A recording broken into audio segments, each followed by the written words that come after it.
Torture sir फाते जिस कौमी महाज जे मरकजी जनरल सेक्रेटरी से फता देने के गुजारिश कंदो अची पे ख्याल इंतजार कर तू विड़ंदे मारियो विंदे हिन धरती ता वारियो विंदे दोदा तुंजो साथ विंदो मानन जो वेसाह न विंदो 28 जनवरी का सखर 0 पॉइंट ते गुलन जी वर्खा करे असा जो जो काफिलो पेरे पंध अज 14 ॾींहं जो पंध करे हैदराबाद पहुतो आ उन्हनि सभिनी पांधीअड़नि खे पंहिंजी भेनरुनि खे पंहिंजे भाइरनि खे ॿिन्ही हथनि सां सलाम पेश थो कयां। दोस्तो असां जो जेको हे लॉन्ग मार्च आहे असांजो मक़सदु इहो आहे सभ खां पहिरियां तव्हां ॾिठो त सिंधू दरिया मां 6 केनाल ठाहे सिंधू दरिया खे जेका सुकाइण जी पंजाब साम्राज्य जी पुराणी साज़िश आहे कॾहिं कालाबाग डैम जो ऐलान कंदो कॾहिं ग्रेटर थल केनाल जो ऐलान कंदो कॾहिं कहिड़ा ऐलान करे पर उन हमेशा इहा कोशिश कई आहे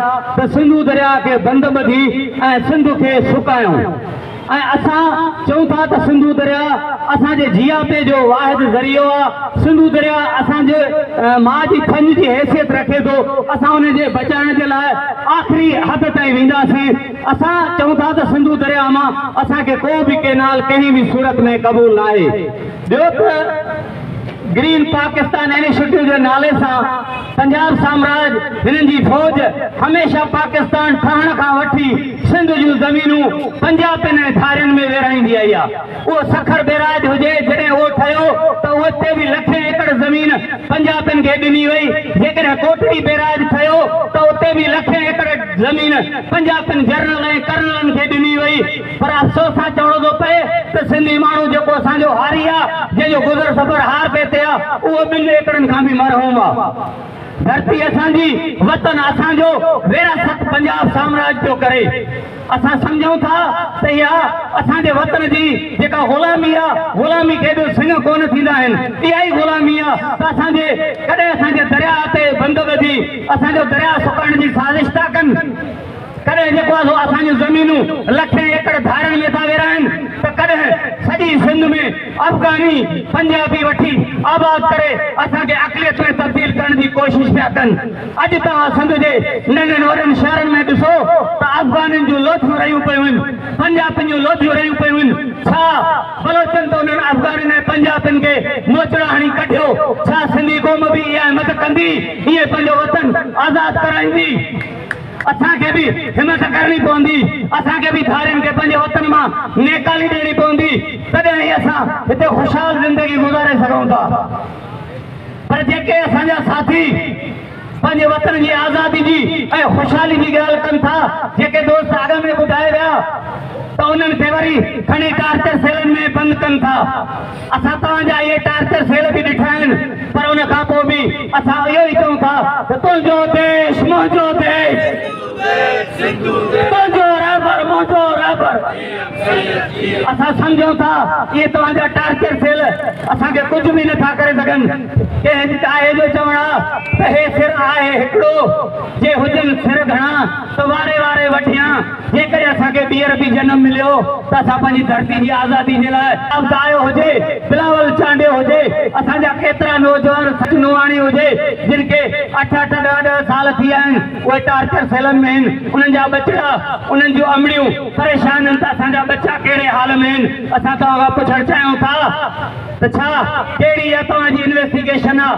तव्हां एतिरा त कमज़ोर आहियो जो 10 सालनि में बि तव्हां असांजे माण्हुनि खे मञाए न सघिया हो। तव्हां उन्हनि खां का बि जेको आहे सबूत वठी न सघिया हो। तव्हां का बि उन्हनि जी जेको आहे उन्हनि खे ज़ाहिर करे पंहिंजी अदालत में पेश न कयो आहे। असां चऊं था त जेके लूलियूं लॻियूं अदालतूं तव्हां जूं आहिनि घटि में घटि जेकॾहिं इन्हनि ते बि तव्हांखे एतमाद आहे त असांजे नौजवाननि खे तव्हां अदालतुनि में पेश कयो। असांजो ॿियो को बि ॾोह न आहे। असांजो ॾोह सिर्फ़ु इहो आहे त असां पंहिंजे वतन जी आज़ादी चाहियूं था पंहिंजे वतन जी ख़ुशहाली चाहियूं था उनजी आज़ादी जी जदोजहद कयूं था। दोस्तो ॿियो त तव्हां ॾिठो हूंदो सिंध जे हर एंट्री पॉइंट ते वॾा वॾा मदरसा ठहिया पिया आहिनि। सिंध में हथ वठी मज़हबी इंतिहा पसंदी जो ॼार विछायो वियो आहे। कॾहिं कंहिं इमाम बारगाह में बम धमाको थो थिए त कॾहिं कंहिं मस्जिद में बम धमाको थो थिए। सिंध जेका सूफ़ियुनि जी धरती आहे असां वटि हिंदू मुस्लमान सिख सिख ईसाई सब गॾिजी रहंदासीं शादियुनि ऐं गमियुनि में। पर पाकिस्तान जे वजूद में अचण खां पोइ इहा बि पंजाब साम्राज्य जी साज़िश आहे त हथ वठी सिंध में सिंधी हिंदुनि खे जेको आहे उन्हनि सां वाक़िया कराए, उन्हनि खे अगवा कराए, उन्हनि खे माराए ऐं उन्हनि खे हितां भॼाइण चाहिनि था, उन्हनि जी जाइ ते धारियो हिते आबाद करणु चाहिनि था। असां सम्झूं था त उहे सिंधी हिंदू हिन धरती जा वारिस ऐं मालिक आहिनि, असांजा भाइर आहिनि। दोस्तो, तव्हां सॼी दुनिया जा तालीमी इदारा वञी ॾिसो त किथे बि ईअं कोन हूंदो त तालीमी इदारनि जे गेट ते रेंजर्स बीठी हुजे, आर्मी बीठी हुजे, सिक्योरिटी गार्ड बीठा हुजनि, क्लाशूं कयूं। जेके शागिर्द बसनि मां लहनि उन्हनि जूं तलाशूं वठो, उन्हनि जूं तलाशूं वठो, उन्हनि खे हिसाए, उन खां पोइ तव्हां जेको आहे सो यूनिवर्सिटियुनि में अंदरि छॾियो। इहे सभु सबब आहिनि, इहे सभु निशानियूं आहिनि ग़ुलामी जूं। अमेरिका में हलिया वञो, उन्हनि जी यूनिवर्सिटियुनि में ईअं कोन हूंदो। पंजाब एविनेस ताईं जो जेकॾहिं पंजाब जी यूनिवर्सिटियुनि में बि हलिया वञो त उते बि ईअं न आहे। पर हिननि जी नज़र में असां सभु गुनहगार आहियूं, असां सभु बाग़ी आहियूं, असां सभु सिंधु देश जी आज़ादी चाहियूं था। ऐं इन तालीमी इदारनि में साईं GM सैद इन जे करे अचे सिंधु यूनिवर्सिटी में सिंधु देश जी आज़ादी जी ॻाल्हि कई त हे जेके बाशऊर तबिको आहे इहो पंहिंजे हक़नि खे, पंहिंजे वतन जी आज़ादी जी ॻाल्हि खे बहितर सम्झी सघे थो। तंहिंजे करे अॼु असांजो बि हिसाब असांजी अवल दस्ते जो किरदारु अदा करे पियो सिंध जी आज़ादी जे लाइ।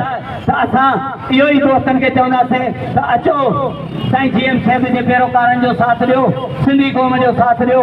असां 23 फेबरवरी ते कराची पहुचंदासीं। तव्हां लखनि जी तादाद में कराची में गॾु थी पंजाब साम्राज्य खे ॿुधायो त असां सिंधी क़ौम हिकु आहियूं, त जीअं पंहिंजो दरिया बचाए सघूं, जीअं पंहिंजूं ज़मीनूं बचाए सघूं, जीअं पंहिंजा खंभे गुम कयल दोस्त बचाए सघूं। तव्हां सभिनी दोस्तनि जी महिरबानी।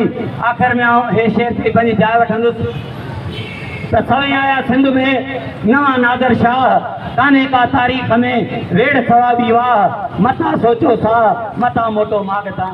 जीअं सिंधु देश।